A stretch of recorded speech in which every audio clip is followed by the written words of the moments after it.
Welcome to another edition of the Final Wrap on DerekShapiroShow.com. I am your host, the NFL Exporter. Thank you for joining me once again. As always, you want to make sure to join us each and every Tuesday evening at 7 p.m. Eastern Standard Time as I recap all of the action from around the NFL and fantasy football. As always, before we get into our first segment, let's make sure you know how to connect with us to stay up on the latest news and updates. For social network, you can find me, the NFL Exporter, on Twitter at NFL Exporter. Also, Facebook.com, NFL Exporter, or you can go to YouTube.com. In the search engine, put NFL Exporter on the Derek Shapiro Show, or simply click on channels and in the search engine put NFL Exporter. For all the above, NFL Exporter is spelled NFLExporter. For Derek Shapiro, you can find him on Twitter at Derek Shapiro Show, and the word show is spelled S-H-O. There's no W on the end. You can also go to Facebook.com/Derek Shapiro. You will see a picture of Derek with the classic hip hop group member Wyclef Jean of the Fugees.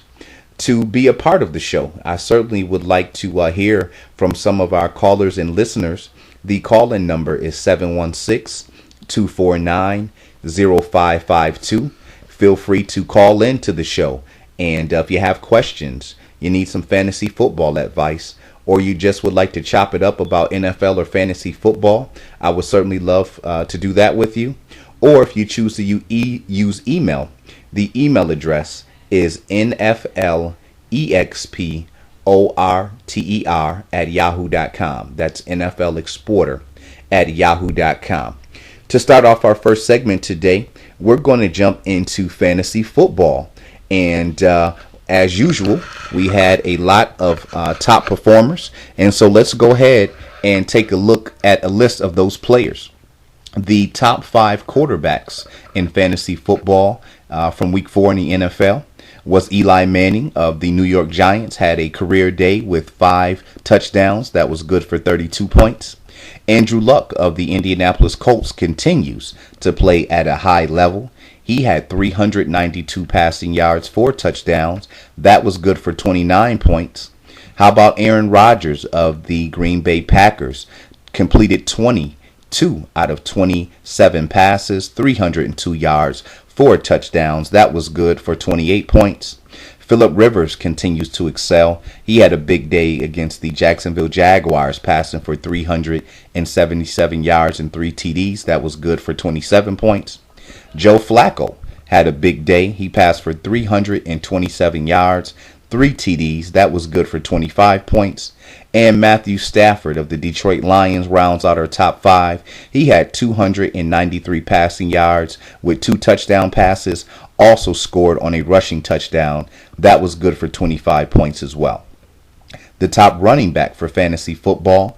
This is a name we haven't seen all year, primarily due to injury, but Jamal Charles is back in his debut return after having a high ankle sprain, which caused him to miss the game week 2 at Denver. He also missed last week's game at Miami.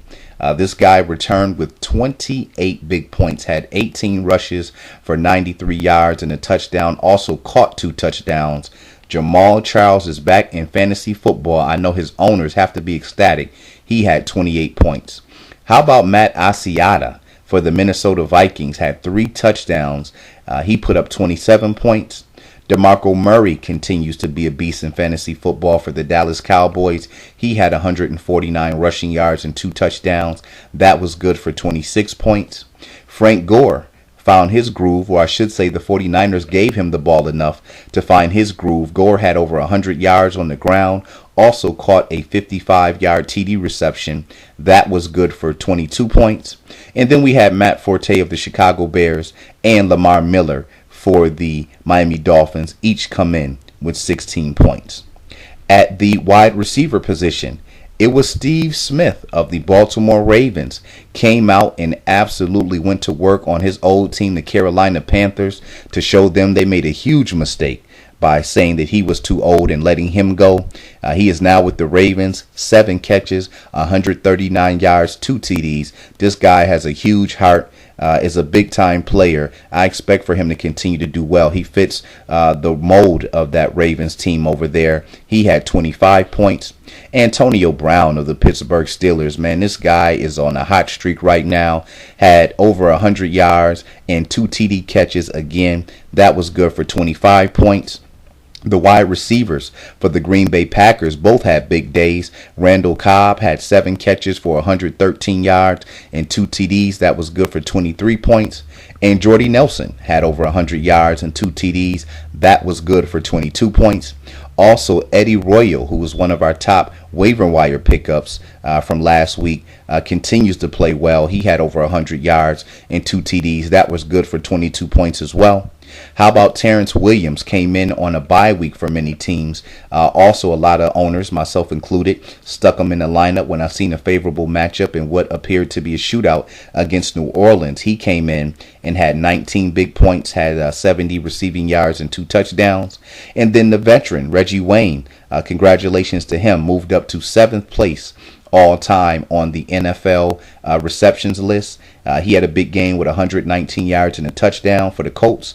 And Brandon LaFell of the New England Patriots had over 100 yards and a touchdown. Him and Wayne both had 17 points. Coming in at tight end, how about Larry Donnell of the New York Giants? Had a breakout game, caught 3 TD passes. He led all tight ends with 23 points. I tell you, Travis Kelce of the Kansas City Chiefs, he's on the come up. Had a big game Monday night against New England, 93 yards and a touchdown. That was good for 15 points. We have Heath Miller of the Pittsburgh Steelers, big game, 10 catches, 85 yards, a touchdown. That was good for 14 points for the Steelers. And Delaney Walker continues to be a very productive fantasy football tight end. He had 14 points. Martellus Bennett continues to be one of the top tight ends in the NFL this year with 13 points. And Jimmy Graham was able to find the end zone late for the New Orleans Saints, even though it wasn't a losing cause. He had 12 points. For the defense special teams, this is very rare that you see this. How about the Philadelphia Eagles lost and gave up 26 points? Nonetheless, they are the top fantasy football team this week with 23 points. They were able to block a punt and recover it for a touchdown. They had an interception that was returned for a touchdown. They also got a punt return from Darren Sproles for a touchdown. So it's funny how it works in fantasy football. Your team can lose and give up 26 points. But if they make the plays, they can be like Philadelphia and still put up 23 points.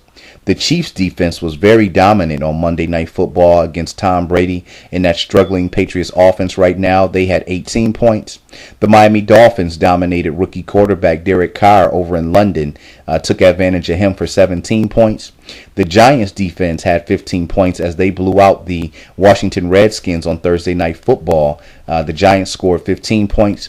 And the Houston Texans got a huge interception return for a touchdown by their all-pro defensive tackle J.J. Watt, which helped them out to get 13 points. That's going to wrap up our first segment. Again, I am the NFL Exporter. The call-in number is 716-249-0552. And on Twitter, you can find me at NFL Exporter. When we come back from this quick commercial break, we're going to go ahead and start recapping the NFL and fantasy football action from around week 4 in the NFL. Once again, I am the NFL Exporter. You are listening to the final wrap on the Derek Shapiro Show. Stay tuned.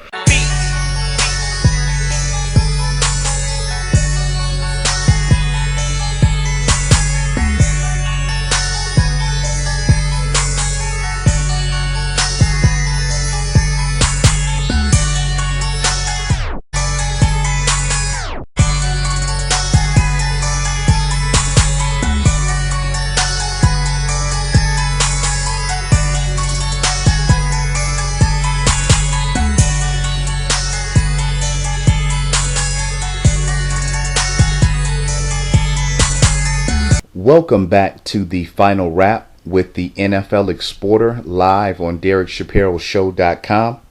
Let's go ahead and start recapping our Week 4 matchups from around the NFL.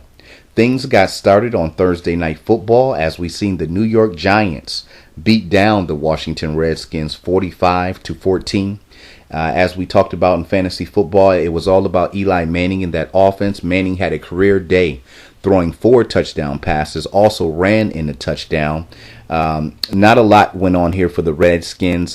Backup quarterback Kirk Cousins, after putting up 427 yards and 3 touchdowns the week before, really struggled in this one. Wasn't able to really get anything going, and just really had a bad game. He threw 4 interceptions. Deshaun Jackson, wide receiver for the Redskins, did not have a single catch. Pierre Garçon only had 20 yards. They're very good young tight end now. Paul was knocked out of the game right before halftime, did not return. The Redskins also were playing their first game without defensive back D'Angelo Hall, who was hurt the prior week for the season with a torn Achilles. And the Redskins really got exposed. They held running back Rashard Jennings in check. But as far as their secondary is concerned, that has been a major problem for the Redskins over the last couple years, and it doesn't look good right now. They have some pretty hard-hitting safeties in Ryan Clark, Keon Rambo, Brandon Merriweather, but these guys are not faring too well in pass coverage.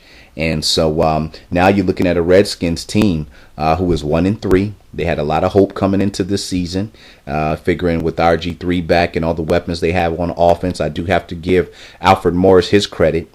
He's played well, but he's been the only bright spot. And so now with their next 2 games, that being the Redskins hosting Seattle and going to Arizona, they're unable to find a win, and they're going to be underdogs in both of those games.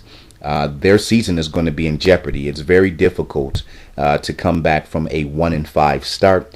For the New York Giants, this team has some hope now. Had a horrible preseason, got out to a bad start, losing their first 2 games, but that home win in Week 3 really regalvanized this team, and especially after coming out and trampling a division opponent like the Redskins, certainly has to be some confidence that team can build off.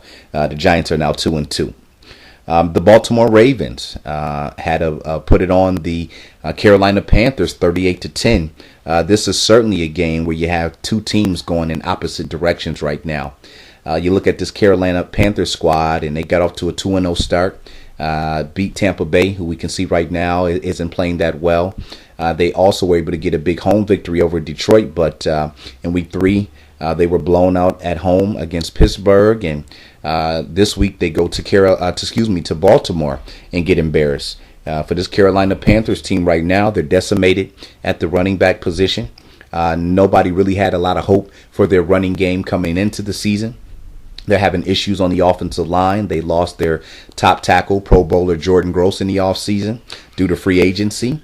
And if you look at the weapons that they have in the passing game, obviously tight end Greg Olsen is a good player.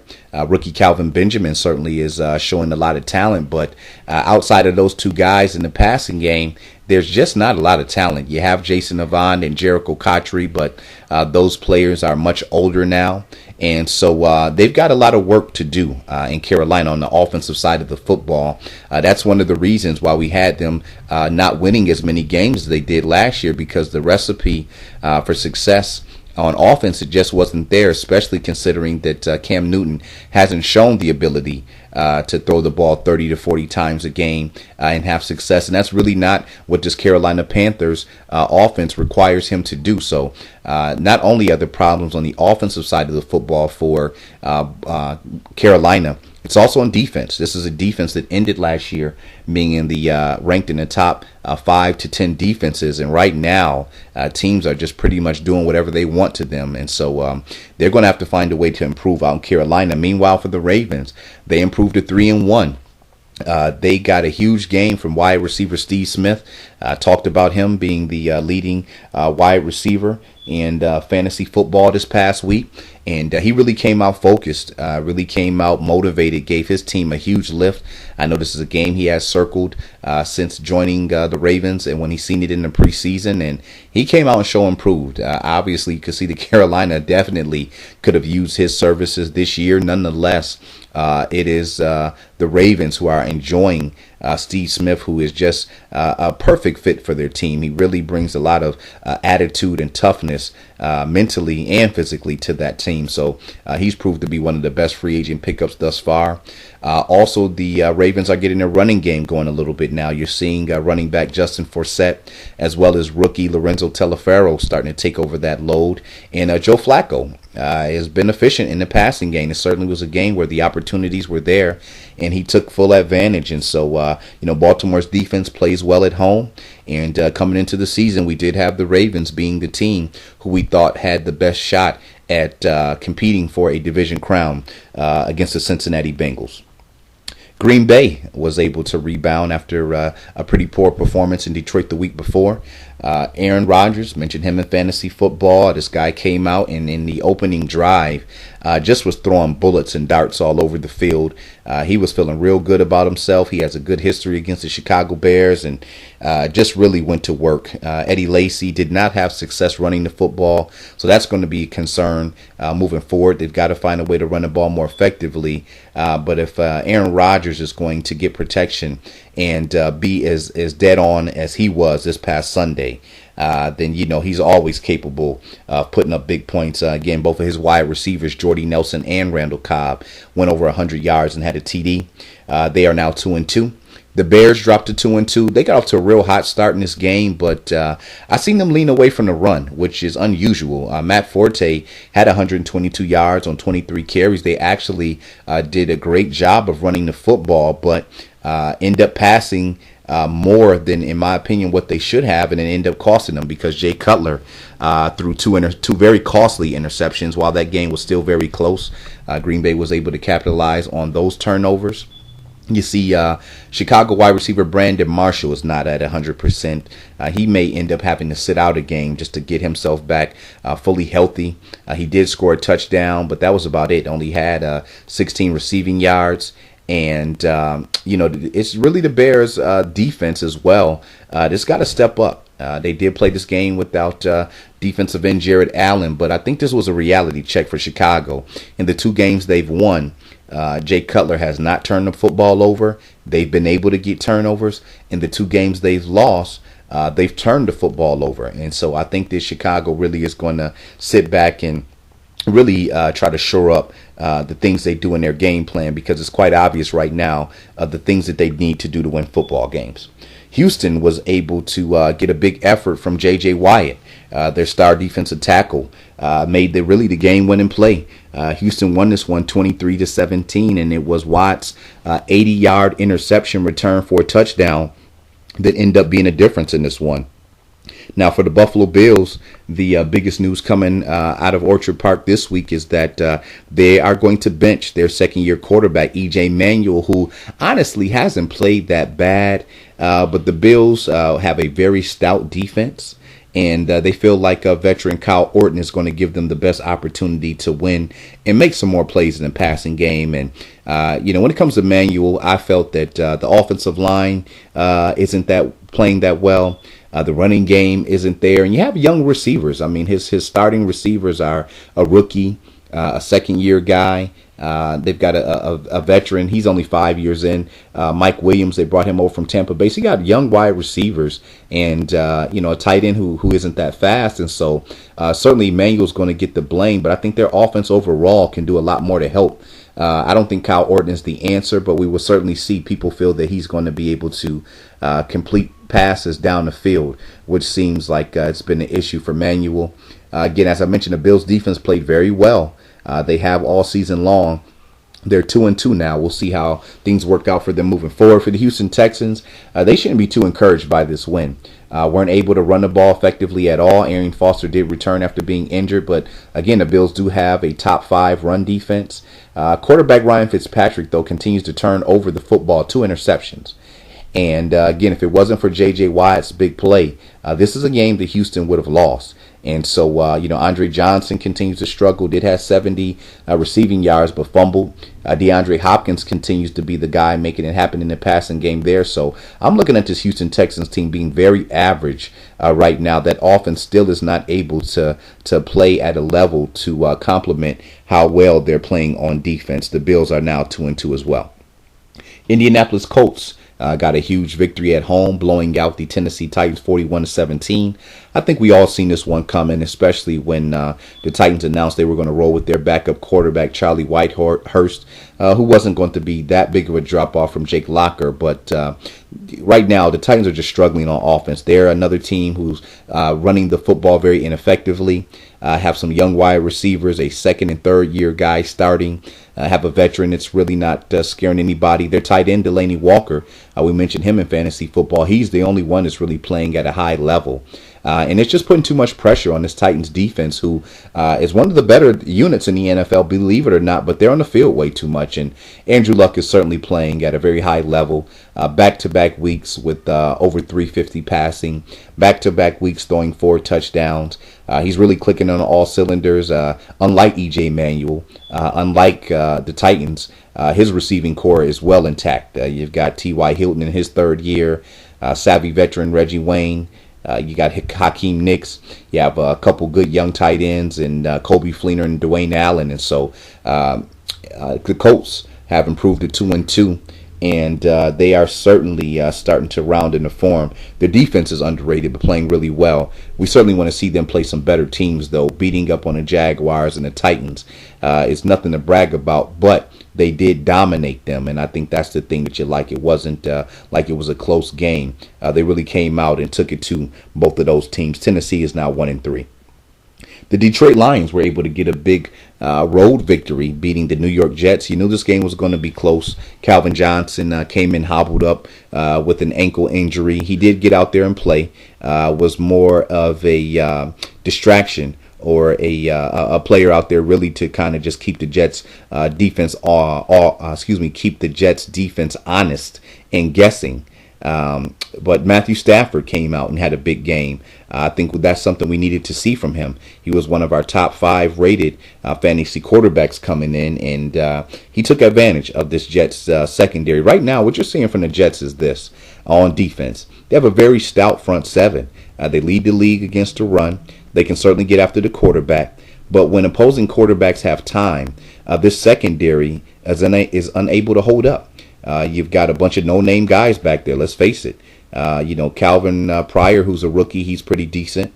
And D. Milner's in his second year out of Alabama. He's their number 1 corner. He's been banged up. But again, these guys are improving. With the rest of these guys back there, we don't know who they are. So that's a huge problem for the Jets. And then obviously on offense, again, everybody wants to put all the blame on quarterback Geno Smith. But when I'm looking at what's going on there, ineffective running game, the yards add up, but it's not within the flow of the game. And they're not able to convert on third downs. This receiving core, again, Eric Decker, who they brought over for Denver, he was battling hamstring injury, came in, gave him what he could, had 48 yards and a touchdown. But outside of him, Jeremy Curley, again, he's a decent player, but they've got no one else.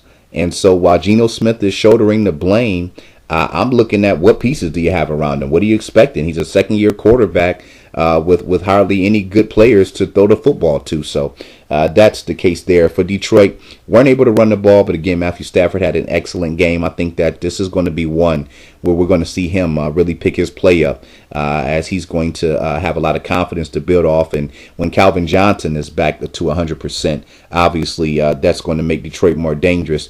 Eric Ebron, the rookie tight end, caught his first touchdown, had a really good game. I expect to see a lot more from him moving forward. Detroit's defense is what's really impressive so far this season. They are ranked number 2 overall in the NFL. Their front 4 is playing extremely well. Detroit is now 3-1. The New York Jets dropped to 1-3. We also seen the Miami Dolphins dominate the Oakland Raiders. That game was played over in London. Just an embarrassment. This Raiders team 0-4. Like the Jaguars, not too sure when they're going to win a football game, but they're reeling. That was the other big news that came in this week. They fired their head coach, Dennis Allen. When things are going bad, somebody's got to be the scapegoat. And obviously, none of the players were going to be let go. They had already benched their free agent pickup, Matt Schaub, the quarterback, to try to send a warning to the rest of this organization. But they're just not able to win games. And so they're now going to have a new head coach. Don't know what the spirit of that team is in that locker room. As I mentioned, after they were whooped a few weeks ago by the Texans, their veteran safety Charles Woodson came out and said that they sucked. So I know with each loss, it's just going to get worse and worse for a Raiders team that I thought, at least on paper, with all the veterans they brought over in free agency, had a chance to be a wild card contender this year. That's not going to happen. As for the Dolphins, a much needed victory after the circus they had going on out there with the quarterback, their head coach not having confidence in their quarterback. They came out and put it on Oakland. Again, not anything to be proud of, but you have to take the wins how you can get them. And I think the fashion that they dominated them certainly is going to bode well for Miami moving forward. Miami is now 2-2. And tied that AFC East division. You got New England, Buffalo, and Miami tied at 2-2. And so, until New England plays better, these other teams certainly have to feel at least they can compete possibly to win a division title. We're going to take a quick commercial break. When we return, we'll finish our action from week 4 around the NFL. It's the NFL Exporter, the final wrap on DerekShapiroShow.com. We'll be back after this quick break.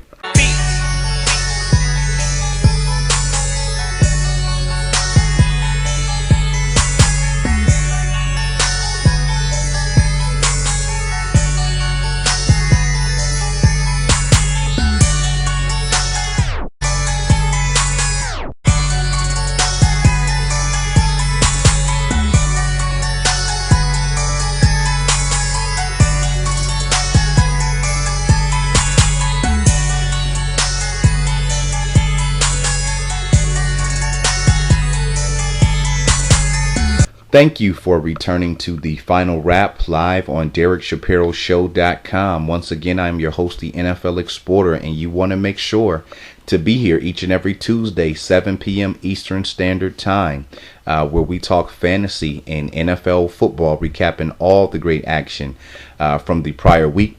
You also want to make sure to stay tuned after we are through recapping our games from week 4 around the NFL. I have a very special guest with me on today's show, someone that all of you are very familiar with. He's got some new exciting information to share with us, so you definitely want to stay tuned for that. Picking up where we left off, we had the Tampa Bay Buccaneers get their first win of the season. They pulled off a major upset, beating the Pittsburgh Steelers 27-24. It was backup quarterback Mike Glennon coming in to provide this Buccaneers team with some much needed spark. He threw the game-winning touchdown to wide receiver Vincent Jackson with about 6 seconds left in that game. And when you're looking at this Tampa Bay Buccaneers team, you have to give head coach Lovie Smith and his staff a lot of credit. Most teams, after being drubbed the way that they did the week before, losing 56-14 at Atlanta, they would have been hanging their heads and really not able to rebound from that one. But he was able to rally the troops. I honestly believe that that new quarterback coming in now, Glennon, even though he was a backup, he was the starting quarterback for Tampa Bay last season. So it's not like it was a guy coming in who was inexperienced or unfamiliar with the offense. He's certainly a guy who last year showed some promise as a rookie, and so came in, threw for 302 yards. Really played well under a lot of duress. It was a long day, but was able to complete a 44-yard pass to wide receiver Lewis Murphy to put Tampa Bay in position to score that game-winning touchdown. The Buccaneers also got back their starting running back Doug Martin. Didn't do a lot, but did find the end zone. Quite sure for fantasy football owners, they were happy to see him back out there. When you look at this Pittsburgh Steelers team, this was a huge loss for them. This was a game that nobody seen coming. And to lose, especially in the fashion that they did, it's going to be a rough week for them. Now, they do travel to Jacksonville next week, so obviously I'm quite sure this is a game that they're looking to rebound. But the problem for the Pittsburgh Steelers right now on the defensive side of the football, you've heard over the last couple years that Pittsburgh's defense is getting older. They lost some players last year. They lost James Harrison. This year, they lost Lamar Woodley. They lost safety Ryan Clark. And so there were a lot of new faces in the defense that have been dominant for so long. Last week, as you know, they got ravaged by the injury bug, played without 3 of their starters on defense this week, and it showed. There's no way that the Pittsburgh Steelers that we knew would have been giving up a 44-yard play and allowing a team to score a touchdown on them to win the game, especially in Pittsburgh. And so Ben Roethlisberger continues to play extremely well. He's a very viable option for you, a starter for your fantasy football team. Le'Veon Bell had a decent game, didn't do the damage we expected on the ground, only 19 carries, 63 yards. But again, after a week where he rushed for 180 yards, Tampa Bay's defense obviously made it a priority to stop him. Wide receiver Antonio Brown, who we discussed in fantasy football as well, continues to be a stud. Had 2 more TDs, up over 100 yards. Even tight end Heath Miller was able to be effective, 10 catches, 85 yards, a touchdown. But until Pittsburgh can fix its defense, and honestly, I don't think they can. They were already struggling coming into this game. Now they're without 3 starters. It just doesn't look good for that Pittsburgh Steelers defense. They're probably going to be the reason that Pittsburgh ends the season, probably around 8-8 if they can't find a way to fix things fast. Tampa's 1-3. Pittsburgh is now 2-2. San Diego Chargers continue to roll. They certainly look like a contender. How we talked about in the preseason, they were the top candidate as the team to knock off Denver within the division. They were also the team who we had up there with New England to be able to have a chance to compete with Denver to try to make it out of the AFC. Phillip Rivers, as we talked about in our fantasy segment, continues to play extremely well. He's got a ton of weapons on offense. Finally was able to hook up with his big-time target, Keenan Allen, 10 catches, 135 yards. Certainly expect for those 2 gentlemen to get on the same page. And at this point, Phillip Rivers has the weapons at his disposal where defenses are going to have to pick their poison. He's got Keenan Allen. He's got Malcolm Floyd. He's got Antonio Gates. He's got Eddie Royal. And at some point, Ryan Matthews will come back. Ladarius Green will get healthy. And so the one thing right now, San Diego's been ineffective running the football. I certainly think at some point they're going to have to do that. But Phillip Rivers certainly has the confidence, has a great head coach that really helped turn them around as well, and Mike McCoy. And I think that this team offensively is as strong as any in the NFL right now, considering what Rivers can do. And then defense, very underrated. These guys are playing excellent football. And so the Chargers are now 3-1 and tied right along with the Denver Broncos. That matchup's going to be coming up soon. We're all going to be looking forward to that one. For the Jacksonville Jaguars, another loss. Not too much to talk about. The defense continues to struggle. The one bright spot I will say is a rookie quarterback, Blake Bortles, played extremely well. And I say extremely well that he's a rookie. It was his first start. He's playing against a tough defense, playing against a team at that point in San Diego where he's try to match points with Phillip Rivers, and threw for 253 yards, a touchdown, the 2 interceptions. We expect that from a rookie quarterback. He's going to make some mistakes, but showed the ability that made him a number 3 overall pick. He's a mobile quarterback. He has a big arm. I see him being a team leader. I see him being a guy who can command the offense, and once he can just get his feet wet. And obviously Jacksonville has young wide receivers as well. They have 2 rookies in Marquise Lee and Allen Robinson. You have an undrafted rookie in Allen Hurns. Cecil Shorts is in his 3rd year. He's been battling injuries. Ace Sanders going to return this week. He's a 2nd-year player. They're without their starting tight end, Mercedes Lewis. So I certainly give Bortles the benefit of the doubt. I think he played very well considering the lack of weapons he has around him out in Jacksonville. They are 0-4 and in desperate need of a victory sometime soon. Minnesota Vikings, speaking of rookie quarterbacks, got a big performance out of their first. Excuse me, he was actually the second overall pick for Minnesota this year. Bridgewater played well. If you don't forget, too long ago, coming into last season, Bridgewater was projected to go number one in the draft, and certainly showed why. Your 317 passing yards, had a rushing TD, looked very calm and collective in the pocket, showed nice touch. Showed good accuracy, showed good escapability, showed the speed to scramble. And so it is just one body of work. It was at home against a Falcons defense that came into the season being one of the poorest, at least on paper, in the NFL. Nonetheless, let's give credit where it's due. It's not easy to play any week in the NFL, and he certainly came out and went to work on that secondary. The bad news for him, he did roll his ankle. He is expected to play this week, but it's a short week. He's playing at Green Bay on Thursday night. I think if they would have played on Sunday, he'd have been much more healthier. Nonetheless, he's going to give it a go, and we'll see how it works out. Jacksonville and Minnesota have to feel really good about landing some franchise quarterbacks. Everything was just clicking, though. Minnesota was able to run the ball 41 times for 251 yards. Just really took advantage of Atlanta's weak defense. For the Falcons, you already know that Matt Ryan and their offense can put up points. That was not a problem. They put up 28 points, touchdown to Roddy White. Julio Jones had 82 yards. How about Devin Hester? Continuing to be very impressive. He's a major part of that Falcons offense now, but again, the Falcons are not able to win on the road outside. This game was outdoors, and their defense is bad. And so I think Atlanta, you're going to kind of continue to see that. They'll play well in the dome, but struggle on the road. We cannot consider Atlanta a playoff contender until they can fix some of those problems. San Francisco 49ers got a much-needed victory at home.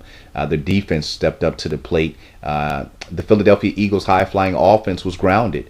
Running back Shady McCoy, second straight week of really nothing. But the 49ers defense have been extremely tough on running backs, and they put constant pressure on Nick Foles. The main concern really for Philadelphia, I mean, they played the way they did all year with the exception of this was the first game that they were without two of their starting interior linemen. And that is something we want to keep an eye on to see if their running game is going to suffer. But also quarterback Nick Foles took a lot of big hits. And he's not going to be able to make it through the season if he's going to take a pounding like that. So I think that's an area that head coach Chip Kelly is going to have to fix that front line. They're expected to be without their starting center, Jason Kels, for 4 to 8 weeks. And then also their Pro Bowl guard, Evan Mathis, is slated to come back later in the season. And so you want to watch for that. Philadelphia's defense really hasn't done much this season, so that wasn't a surprise. All of their points came off special teams and defense. As for the 49ers, again, really got a big effort from their free agent veteran pickup, Antoine Bethea, at safety. Had 7 tackles, an interception, a forced fumble. Really set the tone early, laying some big hits down. And then their captain, Frank Gore, came out last week, was very vocal about not getting the ball. Also had a great speech to his team prior to this game. So I think he really sparked it. And he's a guy who's respected in that locker room because he comes out and shows it on the football field. Not only did he speak, he came out, had 119 yards on 24 carries, also had a 55-yard touchdown reception. The Niners were able to get some of that balance back that they desperately needed. Anytime that they try to stray away from their true identity, which is running the football, they find themselves in trouble. Hopefully, lesson learned. The 49ers are now 2-2, and I think are starting to understand what Frank Gore means to this football team. This is a guy who many people tried to cast off. He's 31 years old. He's no longer productive, and maybe San Francisco fed into some of that. But as you can obviously see, Frank Gore is still one of the top 10 to 12 running backs in the NFL right now. They've got to lean on him. Philadelphia's 3-1. 49ers are now 2-2. Next, we had the Dallas Cowboys have a big home victory over the New Orleans Saints. This is another set of teams going in opposite direction. Here you have the Cowboys kind of piggybacking off of what we just discussed in San Francisco. Now, maybe Dallas didn't have the personnel as far as a good enough offensive line. Maybe they didn't have running backs who could stay healthy. And maybe they had some better options overall in the passing game in the past. But we've all wondered why Dallas didn't try to go with a more balanced offense running the football. they're doing that this year, and it's paying big dividends. Here is DeMarco Murray leading the NFL in rushing. As we mentioned, that offensive line is much better. They've spent the last 3 years picking offensive linemen in the first round. Those guys are certainly panning out. The running game has allowed for Tony Romo to be effective. 3 TDs, no interceptions. Found all of his targets. Got Jason Witten, Terrence Williams, and Dez Bryant involved. Didn't have any turnovers. Very key for this Dallas Cowboys team. And their defense is playing a little better. I'm not going to go off the ledge and say that the Dallas Cowboys defense is playing well, but they're certainly playing better than what we've seen in week 1, and also what it looked like coming into the season on paper, with some losses like DeMarcus Ware and Sean Lee and Jason Hatcher in a makeshift secondary. So they're playing well. They're now at 3-1. I think they have found their formula on the offensive side of the football that's going to help them have long-term success. When you look at this New Orleans Saints team, it's the exact opposite. Here's an offense that is out of sync. Last week in their home win against Minnesota, as I mentioned, they had only scored 1 touchdown at home in 3 quarters. They went the second and third quarter of that game without scoring at all. Here you turn around this week at Dallas, a game that at least was predicted to be a shootout, and you go 3 quarters and you only put up 3 points.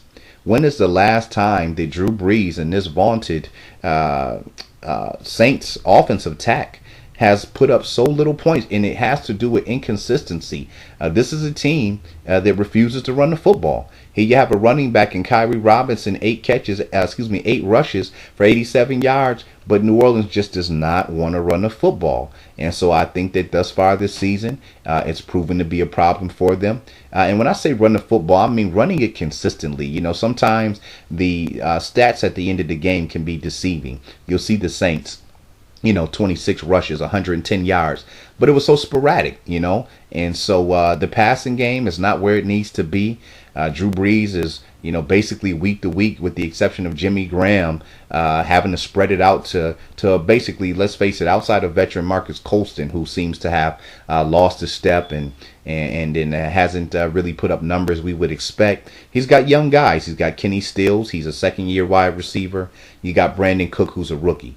And so, obviously, they're going to have to make some changes. Now, I will say this. We've seen the Saints struggle and get off to some slow starts in the past. I don't question that Drew Brees can fix that offense, scoring some points. But on the defensive side of the football, they are horrible.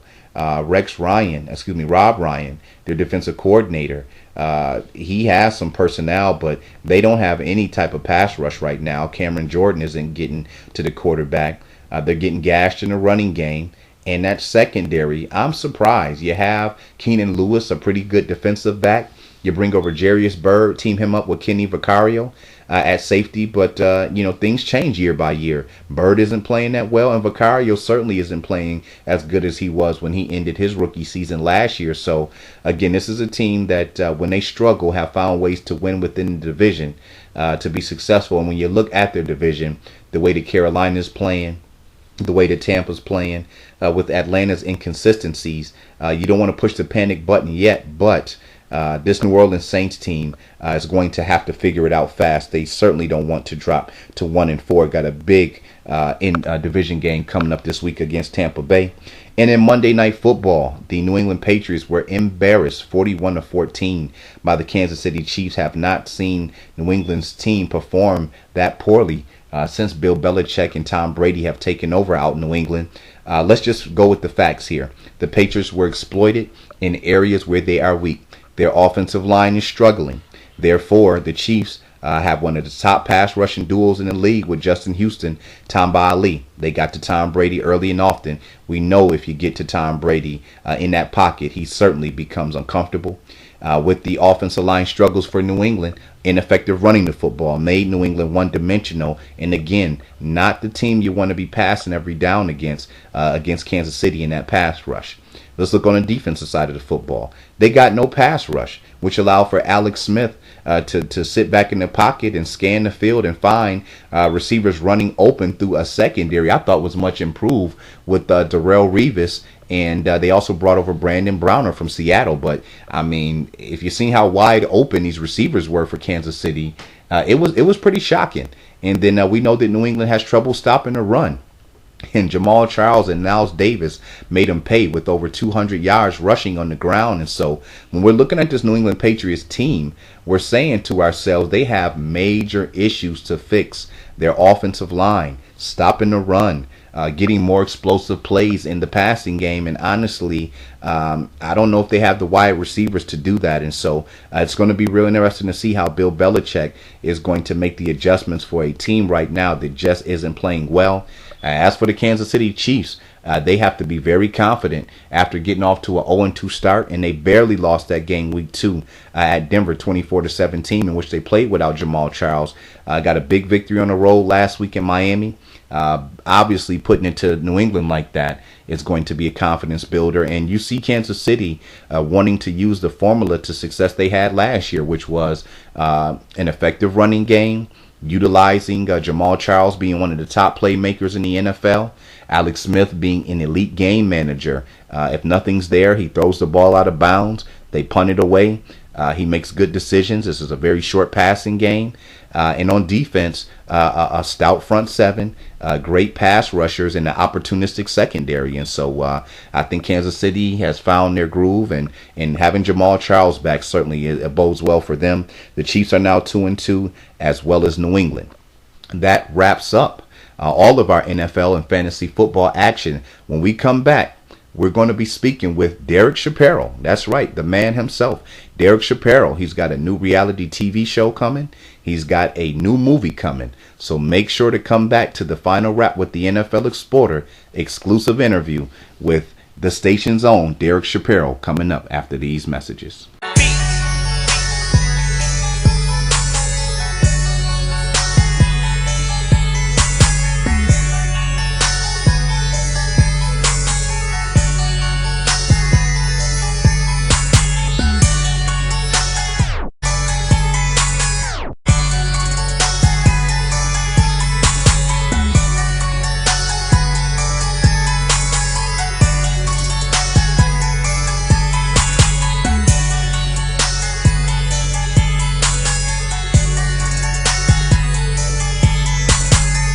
Welcome back to the Final Wrap Sports Talk Show live on DerekShapiroShow.com. I am your host, the NFL Exporter, and today I have a very special guest with me in the studio for the show today. He is actually the man behind DerekShapiroShow.com, the man in front of it, the man inside of it. It is Mr. Derek Shapiro Show himself. Ladies and gentlemen, go ahead and give Derek a warm round of applause.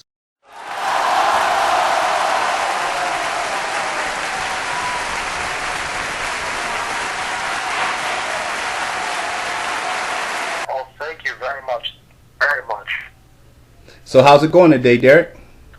Oh, great. Just doing some traveling, and just doing a lot of promotion, too, you know what I'm saying? The whole 9 yards, right? Definitely. We know that you are a guy of major promotions, and that has what has made your show such a huge success over the years. So let's talk a little football with you, Derek. Everybody knows you from your show and your interviews and things of that nature, but may not know what you have going on in the sports world. So first of all, do you have a favorite football team?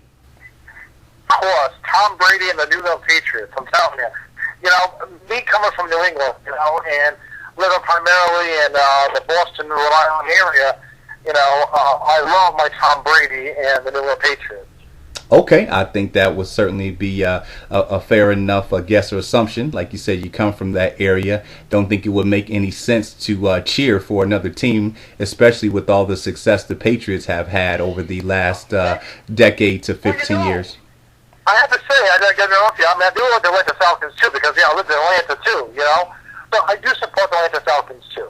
Okay, yes, definitely. Cannot forget the home crowd. Atlanta is a second home to both me and Derek, so I can certainly understand that. And so based off what you're seeing this year, the Patriots, they are 2-1. They have had the big Monday Night Football game against Kansas City, but based on what you've seen this year, it doesn't seem like the Patriots are the juggernaut that we're used to seeing them be right now. They lost week 1 at Miami, had a convincing win week 2 at Minnesota, and then last week, surprisingly, really struggled with the hapless Oakland Raiders at home. Only won that game 16-9. So tell me, what have you seen from the New England Patriots this year? And what's the reason why you think that they're struggling right now on the offensive side of the football? Well, I really think that they just have to work together. I think that maybe maybe it's a strategy just to be low key in offense for now, and maybe really rev it up during the end of the season, or middle to the end of the season, which makes sense. Yeah, I would agree with you wholeheartedly there.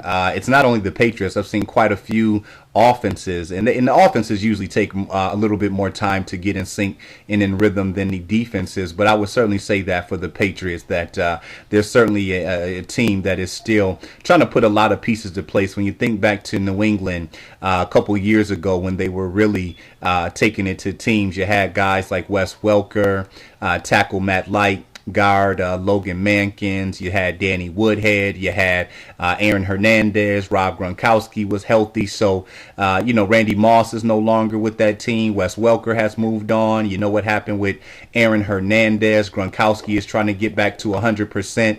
Matt Light and Logan Mankins are no longer on that front line, and Danny Woodhead is no longer there. So, when you have that much turnover on your roster, I certainly think it takes time to get, that chemistry developed with those other players. But, I have a Gronkowski story for you. Okay. A connection. Okay. A little bit, if you will.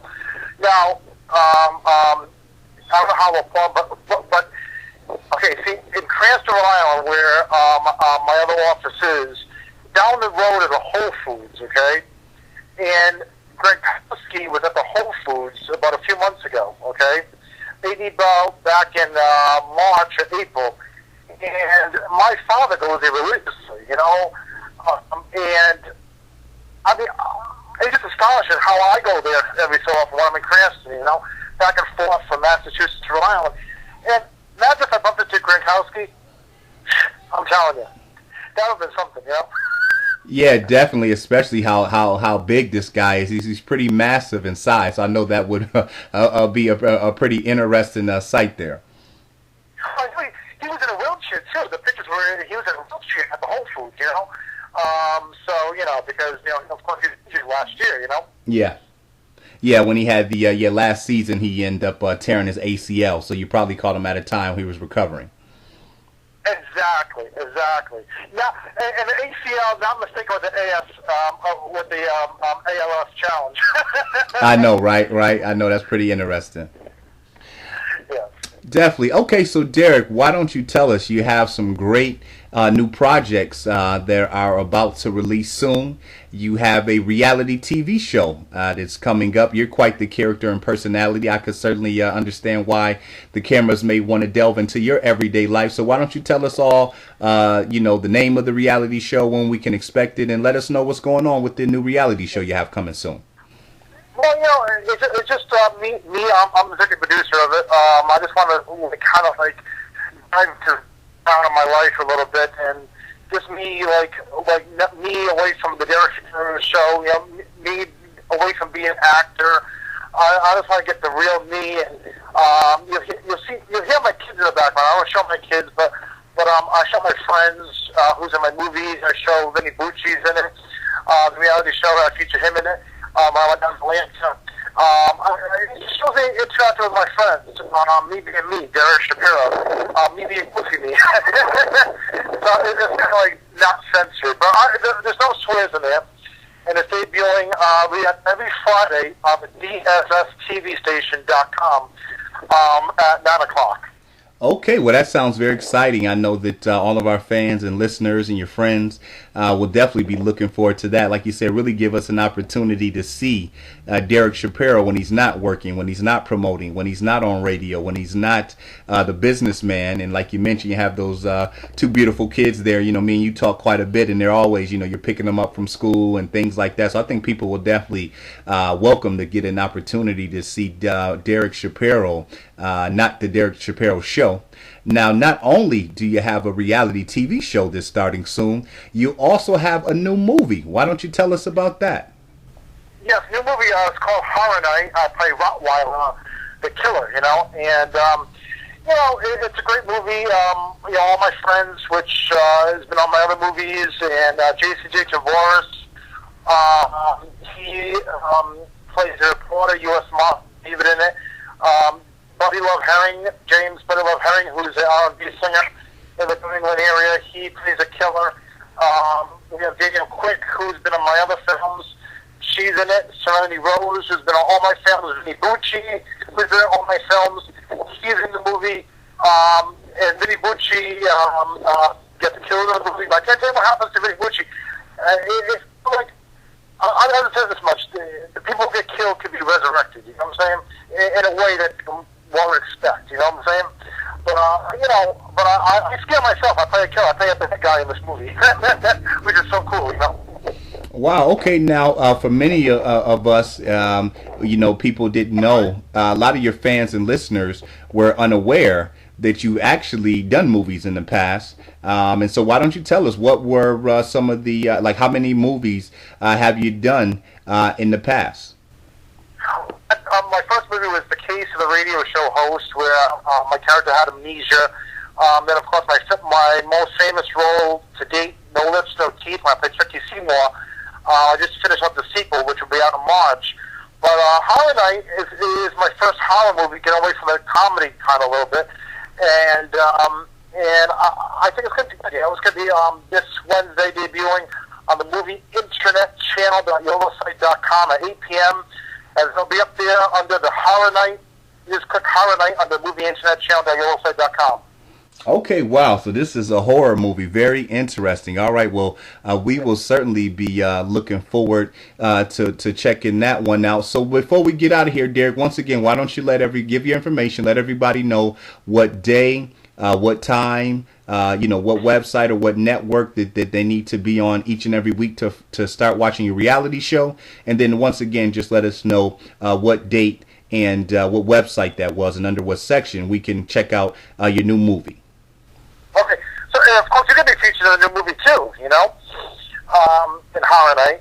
And Horror Night's going to be on movie internet channel.yolosite.com this coming Wednesday night at 8 p.m. And then you just click on Horror Night icon, it'll be on there forever. And then every Friday, DSSTVstation.com on the front page. At 9 o'clock will be the Derek Shapiro reality show. Okay, that sounds great. Well, we are very excited and we'll be looking forward to checking out those new projects. Here we have nothing but love and admiration and support and respect, and we will certainly support and back anything that you do here on the Final Wrap, as well as the NFL Exporter. Before you get out here, Mr. Derek Shapiro, any parting shots or things you want to say? Well, I want to say that, I want to say Tom Brady is one of these icons in the NFL. Matt Ryan is great, too, in Atlanta. But now, your favorite team, what's your favorite team, by the way? Oh, yeah, I'm a 49ers fan. So, do you think you'll ever cross over to be a Patriots fan fully? No, it'll never happen. I'll say if I'm going to become a 49ers fan fully. No. The only we both may have. I got burgundy and gold running through my veins. I think those Patriot colors are more red and blue there, red and white. I do respect San Francisco, because I have cousins who live in San Francisco, by the way, nonetheless. And you want to hear something very cool before I go? Yeah, sure. My great now, by the way, why do you like San Francisco so much? You know what? Ever since I was a kid, and I used to play football all the way up until high school, Jerry Rice, the Hall of Fame wide receiver, was my favorite player. So obviously, I got attached to my favorite player's team. Okay, well, recently my great aunt who passed away in San Francisco. Okay, my mom's first cousin lives out in San Francisco. So she moved my great aunt from Rhode Island, where she lived for many years, okay, out to San Francisco. And my great aunt just passed away last month in San Francisco. So due respect, maybe San Francisco will be my third favorite team now. And my great aunt that passed away, my mom's cousin who lives out in San Francisco. Okay, well, for that reason alone, we'll leave a small seat for you on the bandwagon. Yeah, we don't have any partial 49er fans on, but we'll make an exception. We'll save you a small seat on the bandwagon, but don't wait too long to get on that bandwagon. Well, one other thing too, the best quarterback ever who played for 49ers was, of course, Joe Montana. Definitely, without question. As a matter of fact, that's another reason how I became a 49ers fan. As far back as I could remember football, the first ever time I seen it was the 1984 Super Bowl when the 49ers beat the Dolphins. So I think that also had a lot to do with my love for the 49ers, being a young kid at 6 years old and remembering, that 84 Super Bowl. Well, I got to remember one thing, Joe. The kid watching my first Super Bowl was the Patriots losing against the Bears back in 86, I think, or 1985. Yep, you know what? That was...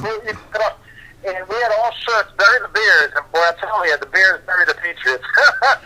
Yeah, that was the year after 84. That was actually 1985, and without question, that Bears team was one of the best ever in history. They really had a great team there with Walter Payton and Mike Singletary, that defense. That was one of the greatest teams of all time, that 85 Bears team. So without question, there was no shame in losing to that team, but you guys certainly rebounded and have won 3 Super Bowls in the Tom Brady, Bill Belichick era, and have lost 2 more. But that's 5 Super Bowl appearances without question. The Patriots franchise, ever since Bill Belichick and Tom Brady have taken over, have been one of the most successful in sports. Like I said, going to 5 Super Bowls in 13 years, winning 10 division titles in 13 years, making it to 8 AFC championship games in 13 years is unprecedented. And with Tom Brady being 37, I know that is one thing he wants to do before he hangs it up the next couple of years, is add one more Super Bowl to that legacy. And would you like to see a New England and San Francisco Super Bowl? Man, that would be absolutely awesome. I would love that. Actually, not last year, but the year before, when it ended up being the 49ers and Ravens, Baltimore came to New England and beat the Patriots. I thought that's what it was going to be. I thought it was going to be San Francisco and New England, but Baltimore got in there and ended up winning it all. So, yeah, I certainly hope that can happen. I would love to see those two teams get it on. Or even Patriots and Atlanta. I mean, when I lived in Atlanta, I was hoping with that, that would have been, but it didn't. Yeah, but that would be a great match for either Patriots or Atlanta or Patriots San Francisco. And if you make the Super Bowl, those 2 teams, we could have a good friendly bet going on if our both teams get to the Super Bowl, Oh yeah, without question. I will put I'll put it up for my Niners. They broke my heart losing to Baltimore in the Super Bowl a couple years ago. They've actually broke my heart the last 3 years. They lost in the NFC Championship game last year, and in 2011 and 2012, and lost in the Super Bowl in 2013. So our window is kind of closing up here. I certainly hope we can break through and get the job done before it's too late. Exactly. Well, today it's never too late, but we can. Both of these could do it. Definitely. All right, ladies and gentlemen. Well, once again, that was Derek Shapiro, the actual owner and person behind making everything happen here on Derek Shapiro Show, DerekShapiroShow.com and DSS TV. Once again, make sure to check out his new reality his new reality series coming out soon. And you definitely want to make sure to check out his new horror flick. Derek, we thank you so much for stopping through today, and we look forward to having you back sometime soon in the near future. All right, ladies and gentlemen, that is going to do it for today's show. Once again, thank you everybody for listening and tuning in. Before we get out of here, one last time, to find myself, the NFL Exporter, on social media. You can find me on Twitter at NFLExporter, Facebook.com/NFLExporter, YouTube.com. Click on channels. In the search engine, put NFL Exporter. Again, all the above is spelled NFLExporter. To hook up with Derek Shapiro on Twitter, it's at Derek Shapiro Show, and show is spelled SHO without a W on the end. Facebook.com, Derek Shapiro. To call in to the show, the number is 716-249-0552. The email to the show is NFLExporter@yahoo.com. Make sure to join me next Tuesday right here, 7 o'clock p.m., where we will final wrap the NFL and fantasy football action from the week before. Also, make sure to check out Derek Shapiro's new reality TV show, as well as his new horror movie, in which I have a scene in. So thank you very much for that, Derek. But it's been a pleasure as always. I am the NFL Exporter, DerekShapiroShow.com. This is the final wrap, signing out, 1100.